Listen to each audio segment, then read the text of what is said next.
नमस्ते students, मागच्या लेक्चरमध्ये आपण ओपन एंड ऑर्गन पाईप बघितला होता. ओके, ह्याचं एक्सप्रेशन. आता ह्या लेक्चरमध्ये आपण क्लोज्ड एंड ऑर्गन पाईप याचे एक्सप्रेशन्स बघणार आहोत. Okay, closed end organ pipe.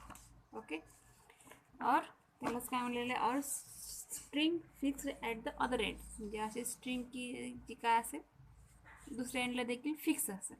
ठीक आहे. मग याच्या ॲनालिटिकल ट्रीटमेंटसाठी आपल्याला काय कन्सिडर करायचं आहे, consider a simple harmonic wave given by equation. म्हणजे एखादी वेव्ह अशी इन्सिडेंट झाली पाईपमध्ये, close end organ pipe. Okay, असा एखादा पाईप असेल, याच्यामध्ये अशी वेव्ह इन्सिडेंट झाल्यानंतर ही वेव्ह रिफ्लेक्ट झाली. ठीक आहे. तर इन्सिडेंट वेव्ह इक्वेशन काय येईल मग?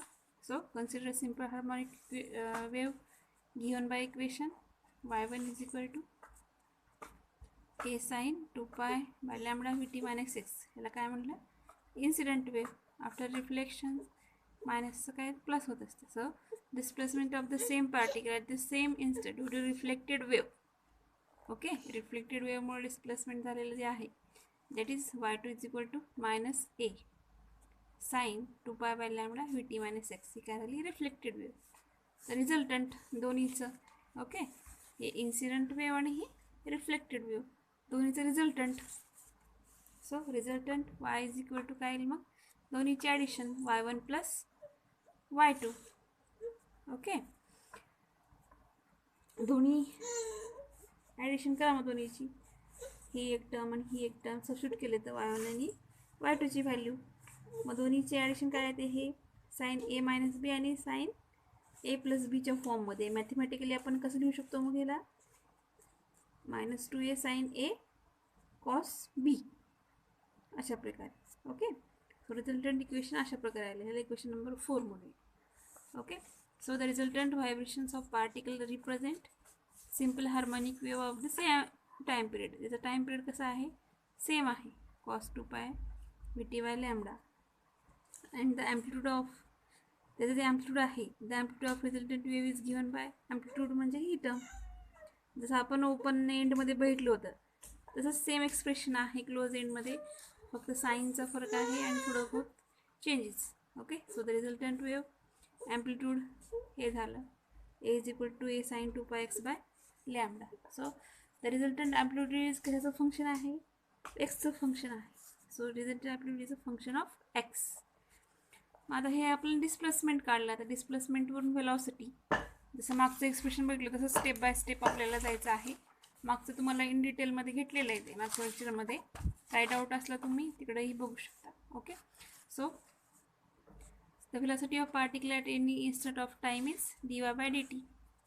dy by dt, वाय म्हणजे काय, हे आहे डिस्प्लेसमेंट. याचं डेरिव्हेटिव्ह घेतलं रिस्पेक्ट टू टी की आपल्याला काय मिळते, velocity. So dy by dt याचं डिफरन्शिएशन घ्या विथ रिस्पेक्ट टू टाईम म्हणलेलं आहे, म्हणजे टाईमचंच जे आहे तो कोफिशियंट चेंज होतो. म्हणजे कॉसचं डेरिव्हेटिव्ह काय येतं, sine. Okay, so dy by dt is equal to 4 pi av by lambda sin 2 pi x by lambda. Okay, cos 2 pi vt by lambda. हे काय झालं त्याचं, हे काय, व्हेलॉसिटी ऑफ अ पार्टिकल. नंतर acceleration, again double differentiation. Double differentiation घेतल्यानंतर आपल्याला ही term येते. डिफरन्शिएशन कसं घ्यायचं तुम्हाला मागच्या लेक्चरमध्ये सांगितलेलं आहे, स्टेप बाय स्टेप. तेच इथं तसंच करायचं आहे. ओके, डिफरन्शिएशन सेकंड हे येतं. स्ट्रेन कसं काढायचं असते, नाव हे व्हेलॉसिटी काढली, हे ॲक्सलरेशन काढलं, आता strain dy by dx. Okay, with respect to x. इथं dt झाले बघा, dy by dx पाहिजे, मी करेक्शन्स करते. Okay, dy by dx. So dy by dx is equal to minus हे वायचं with respect to x differentiation घ्यायचं. Okay, सायन्सचं डिफरन्शिएशन काय येतं मग, विथ रिस्पेक्ट टू एक्स घ्यायला, म्हणून सायन्सचं डिफरन्शिएशन कॉस. सो सायन्सची टर्म काय होईल, cos 2 pi x lambda cos 2 pi vt. Second टर्ममध्ये काही चेंज होत नाही, ॲज इट इज राहते, फक्त ही सायन्सची term with respect to x आहे म्हणून ह्याचं कॉस येतं. ओके, सो कॉस, त्याचा coefficient 2 pi x by lambda, जो की मल्टिप्लिकेशनला येतं. तर हे काय काढलं आपण, स्ट्रेन काढलं. So this equation shows that काय शो करते हे इक्वेशन? The amplitude, velocity, acceleration and strain और क्लास म्हणले compression vary with position and time. हे जे चारही टर्म्स आहेत, displacement, amplitude, velocity, acceleration, strain, ह्या कशा व्हायल्यात? Vary with x and with t, म्हणजेच vary with position and with respect to time. ठीक आहे. मग ह्याच्यावरून आपल्याला मागे असं केसेस बघितले होते 4, तसं आपल्याला केसेस बघायचे. Variation with respect to position आणि variation with respect to time. Okay. तर चारही हे व्यवस्थित स्टेप बाय स्टेप लिहायचे. ओके. हे इन्सिडेंट वेव्ह, रिफ्लेक्टेड वेव्ह, दोन्हीचं रिझल्टंट.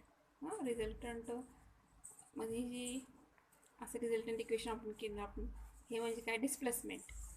आणि ही जी टर्म आहे ही म्हणजे काय? ॲम्प्लिट्यूड आहे वेव्हचं, रिझल्टंट वेव्हचं. या मग ह्याचं इक्वेशन 4 जे आहे त्याचं डिफरन्शिएशन घेऊन रिस्पेक्ट टू टी आपण व्हेलॉसिटी काढलं, नंतर आणखी ह्याला डिफरन्शिएट करून ॲक्सेलरेशन, नंतर स्ट्रेन, अशा ह्या सगळ्या टर्म आपण काढून घेतल्या. तर variation with respect to position आणि टाईम आपल्याला बघायचं आहे कसं व्हॅरी होतं with respect to position and time. 1 by 1 सगळ्या केसेस आपल्याला स्टडी करायचे आहेत. ओके. फर्स्ट केस बघूया. Variation changes with respect to position, म्हणजे साईन 2πx बाय लॅम्बडा ही टर्म 0 कन्सिडर केली आणि ह्याची ±1 कन्सिडर केली. सो कन्सिडर द पोझिशन, म्हणजे first case changes with respect to position आपल्याला बघायचं. ह्याच्यामध्ये साईन टर्म इज 0 आणि कॉस टर्म ही काय? ±1. So substitute these values from equation 4 to 8. 4 ते 8 जे इक्वेशन्स आहेत, displacement, amplitude, velocity, acceleration, compression, okay, त्याचा स्ट्रेन म्हणलेला आहे. या इक्वेशन्समध्ये ह्या व्हॅल्यू सबस्टिट्यूट करा. म्हणजे साईन एन 2πx अपॉन लॅम्बडाची व्हॅल्यू 0 आणि कॉस 2πx अपॉन लॅम्बडाची व्हॅल्यू ±1. आपल्याला काय मिळतं बघा. तर जे डिस्प्लेसमेंटचं इक्वेशन आहे याच्यामध्ये आपल्याला तिथं काय? साईनची टर्म ही 0 झालेली आहे. साईनची टर्म 0 म्हणजे डिस्प्लेसमेंटचं इक्वेशन काय आहे? इक्वेशन नंबर 4 आताच बघितलेलं आपण. हे equation number 4. Okay. This is equation number 4. Okay. ह्याच्यामध्ये काय? साईनची टर्म 0 झालेली आहे, म्हणून ही साईन 2πx फर्स्ट केस काय कन्सिडर केली? याची व्हॅल्यू 0, म्हणून वायची व्हॅल्यू काय झाली? 0. ओके. ॲम्प्लिट्यूडची व्हॅल्यू सेकंड, याची व्हॅल्यू 0 झाल्यामुळे ॲम्प्लिट्यूडची व्हॅल्यू पण 0 झाली. डिस्प्लेसमेंट बघूया आता. व्हेलॉसिटीमध्ये साईन 2πx अपॉन लॅम्बडाची व्हॅल्यू 0 झाली, म्हणजे व्हेलॉसिटीची टर्म ती पण काय झाली? 0. ॲक्सेलरेशन टर्ममध्ये पण साईन 2πx आहे. ओके. मग ही टर्म ह्याची व्हॅल्यू पण 0 होते, म्हणून ॲक्सेलरेशनची व्हॅल्यू देखील आपल्याला 0 मिळते. आणि हे जे आहे स्ट्रेनच्या टर्ममध्ये साईन टर्म नाही. ठीक आहे. स्ट्रेनच्या टर्ममध्ये साईन टर्म नाही. सो म्हणून स्ट्रेनचं जे आहे इक्वेशन, हे इक्वेशन त्याची व्हॅल्यू 0 होत नाही. ओके. स्ट्रेनची व्हॅल्यू ही 0 होत नाही. बाकीच्या ॲक्सेलरेशन, व्हेलॉसिटी, सो स्ट्रेनच्या टर्ममध्ये साईन ही टर्म नसल्यामुळे ही टर्म 0 होत नाही. ओके. बाकीच्या सगळ्या टर्म ज्या आहेत ते 0 होतात. ओके. म्हणून अशा प्रकारे आपण लिहिले. डिस्प्लेसमेंटच्या टर्ममध्ये साईनची टर्म आहे, म्हणून डिस्प्लेसमेंट 0, ॲम्प्लिट्यूड 0, व्हेलॉसिटी 0, ॲक्सेलरेशन 0. स्ट्रेनच्या टर्ममध्येच कॉस्टची टर्म आहे, मग त्याची व्हॅल्यू काय? ±1. ती ठेवली minus plus 4π upon lambda cos 2π. Okay. मागे आपण बघितलेलं आहे प्रॉपर्टीजमध्ये काय? डिस्प्लेसमेंट, ॲम्प्लिट्यूड आणि व्हेलॉसिटी, ॲक्सेलरेशन 0 कुठल्या पॉईंटला असतं, आणि स्ट्रेन हे जे आहे मॅक्झिमम, तर तो पॉईंट कुठला असतो? व्यवस्थितपणे तुम्हाला सांगितलं होतं. तो पॉईंट कुठला असतो? तो नोडचा. ठीक आहे. सो फ्रॉम इक्वेशन 9 to 13 हे इक्वेशन्स मिळाले आहेत आपल्याला. It is clear that these position, displacement, amplitude, velocity, acceleration are 0. हे काय? सगळ्या व्हॅल्यूज काय? 0. But the strain is maximum. Strain कसा आहे? मॅक्झिमम. सो दीज पोझिशन्स काय करस्पॉन्ड्स करतात? मग नोड. ओके. आपल्या पोझिशन करस्पॉन्ड करतात नोड. सो साईनची टर्म 0 केव्हा होते? जेव्हा या अँगलची व्हॅल्यू पाय, 2 पाय, 3 पाय, 4 पाय, 6 पाय अशी मिळते त्यावेळेस साईनची जी आहे अँगल तो 0 मिळत असतो. म्हणून sine 2 pi x upon lambda हे कुठल्या किमतीला 0 होईल? एम पायच्या, म्हणजे एमची व्हॅल्यू काय 0, 1, 2, 3, 4, 5. मग हे दोन्ही अँगल्स इक्वेट करा. Okay, 2 pi x by lambda is equal to m pi. ह्याच्यावरून एक्सची व्हॅल्यू मिळते मला. एक्स म्हणजे काय? Position of particle. एक्स म्हणजे काय? Position of particle. So substitute 0, 1, 2, 3. एमच्या व्हॅल्यू सबस्टिट्यूट करा 0, 1, 2, 3, 4, 5 अशा. मग तुम्हाला करस्पॉन्डिंग जे आहे पार्टिकलची पोझिशन मिळते.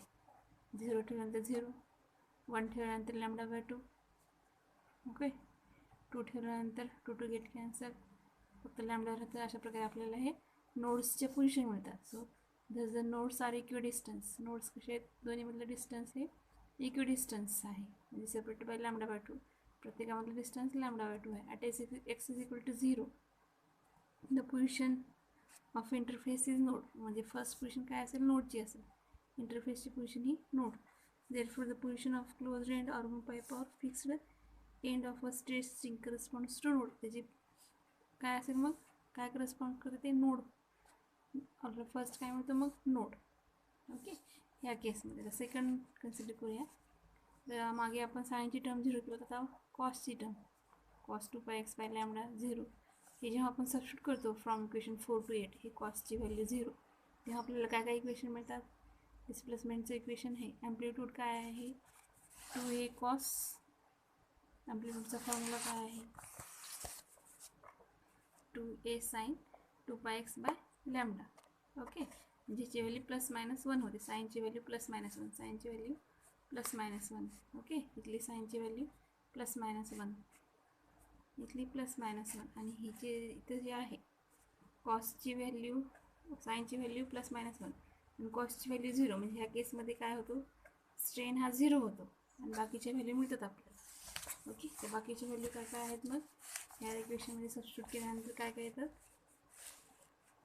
Displacement plus minus 2a cos 2 pi v t by lambda. Amplitude plus minus 2a cos 2 pi x by lambda असतं. कॉस 2 पाय एक्स बाय लॅम्बडाची व्हॅल्यू प्लस मायनस 1 म्हणून हे घेतलेलं आहे. व्हेलॉसिटीचा हा फॉर्म्युला मिळतो आपल्याला. ॲक्सिलरेशन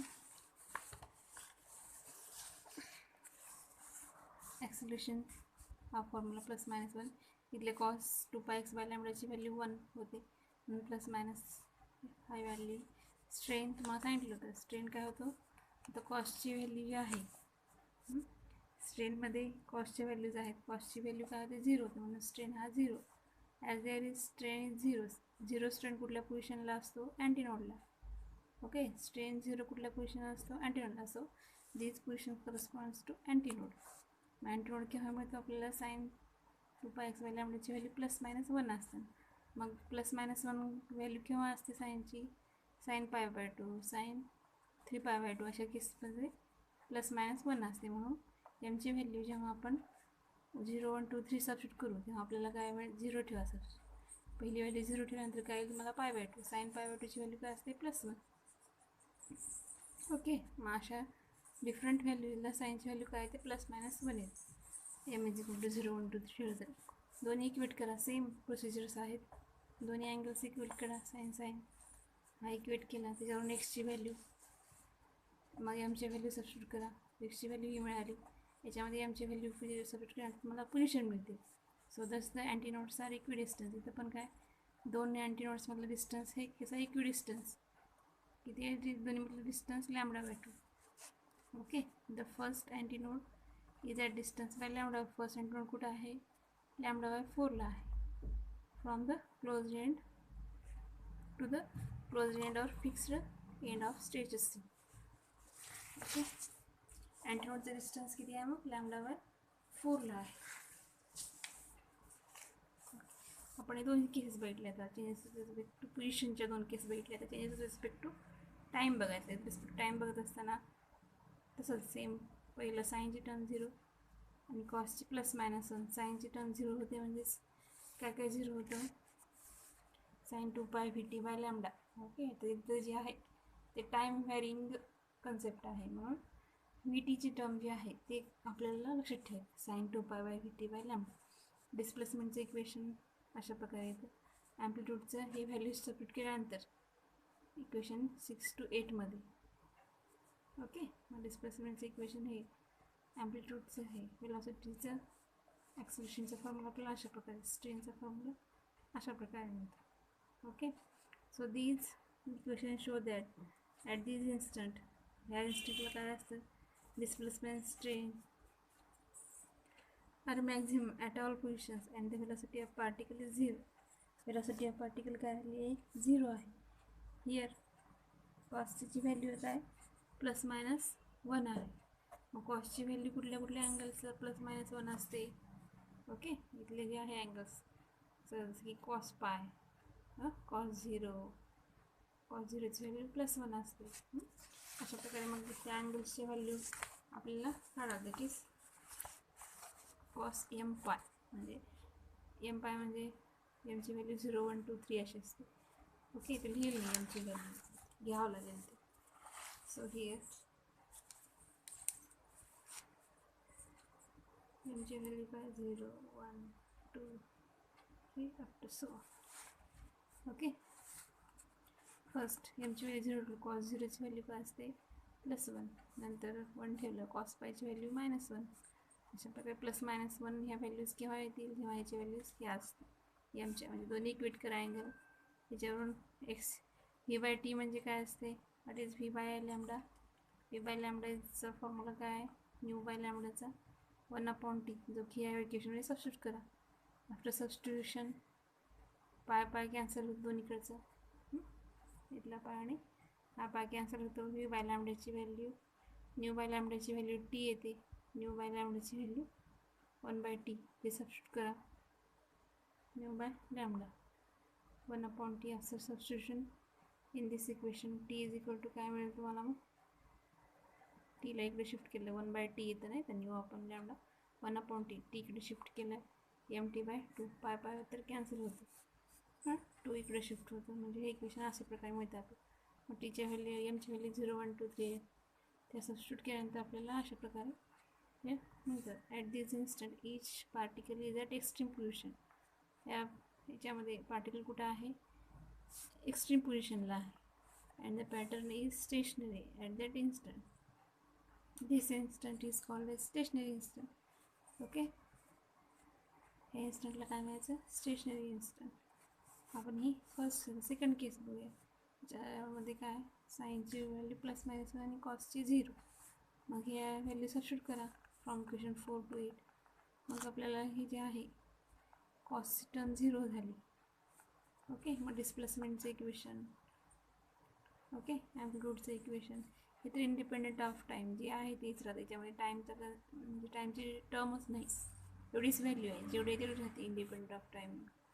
ओके, तर कॉस 2π/vtची व्हॅल्यू 0 झाली. आपण मागचं इक्वेशन ऑब्झर्व करू. ओके, लक्षात ठेवा कुठली टर्म, कॉस 2π/vt. मग आपण डिस्प्लेसमेंट, ॲम्प्लिट्यूड, वेलोसिटी आणि ॲक्सेलरेशनची इक्वेशन आता बघणार आहोत. ओके, मागचे कुठून कुठे इक्वेशन 4 to 8. Equation 4, displacement. आता इथं कॉस 2π/vtची व्हॅल्यू काय झाली, 0. सेकंड केसमध्ये हे व्हॅल्यू 0, हे तर इंडिपेंडंट आहे, इंडिपेंडंट ऑफ टाईम. टीचे इथं व्हॅल्यूज नाही आहे, इंडिपेंडंट ऑफ टाईम.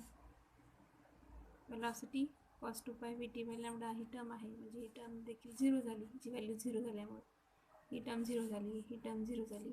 इथे इंडिपेंडंट ऑफ टाईम आहे. ॲक्सेलरेशनमध्ये पण कॉस 2π/vt/λ आहे, ही पण टर्म 0 होते. ओके, तर dy/dx याच्यामध्ये पण कॉस 2π/vt/λ काय आहे, 0 आहे. ओके, म्हणून स्ट्रेन पण काय होतं, मग 0. ओके, हे अशा प्रकारे आपण लिहू शकतो mathematically.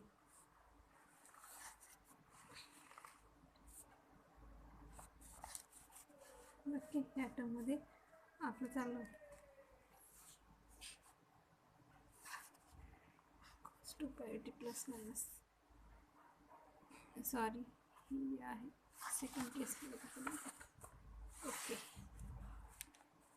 Displacement 0, amplitude independent of time, velocity 0, acceleration 0, strain देखील 0. So this equation show that displacement, velocity, acceleration आणि स्ट्रेन हे सगळेच काय आले 0. म्हणजे sin 2 पाय व्ही याची व्हॅल्यू ±1 केव्हा असेल, जेव्हा याचा अँगल जो आहे तो π/2 असेल. π/2 म्हणजे इथं पण एमची value, so here m is equal 0 1 2 3 so एमच्या व्हॅल्यू जर सबस्टिट्यूट केल्या आपण π/2, sin π/2ची व्हॅल्यू 1.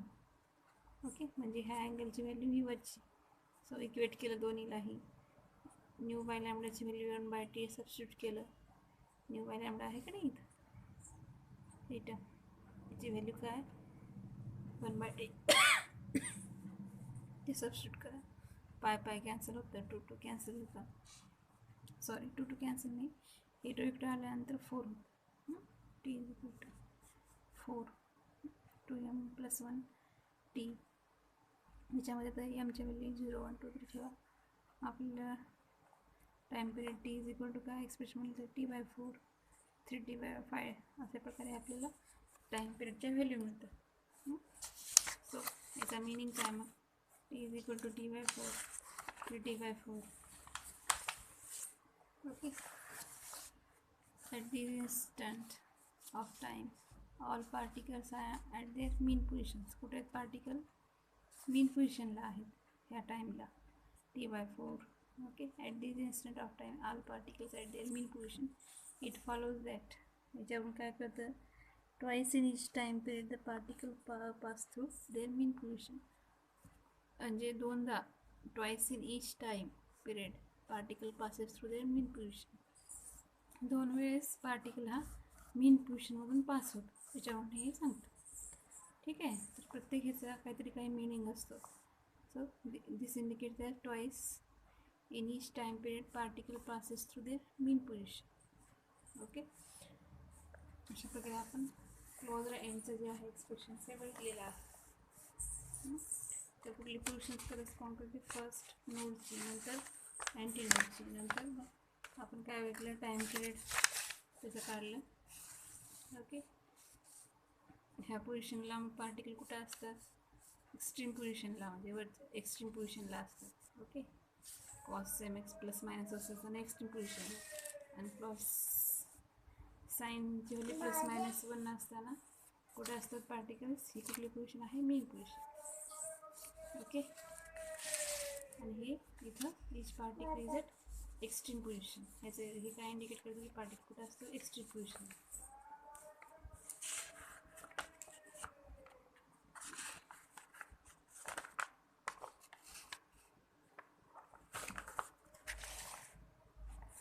ठीक आहे, अशा प्रकारे आपण क्लोज एंड आणि ओपन एंड हे दोन्हीही आर्टिकल संपवले. खूप महत्त्वाचे आर्टिकल आहेत, दोन्हीपैकी एक एक्झामला हमखास असतोच. नेक्स्ट लेक्चरला आपण energy of stationery wave expressions बघूया.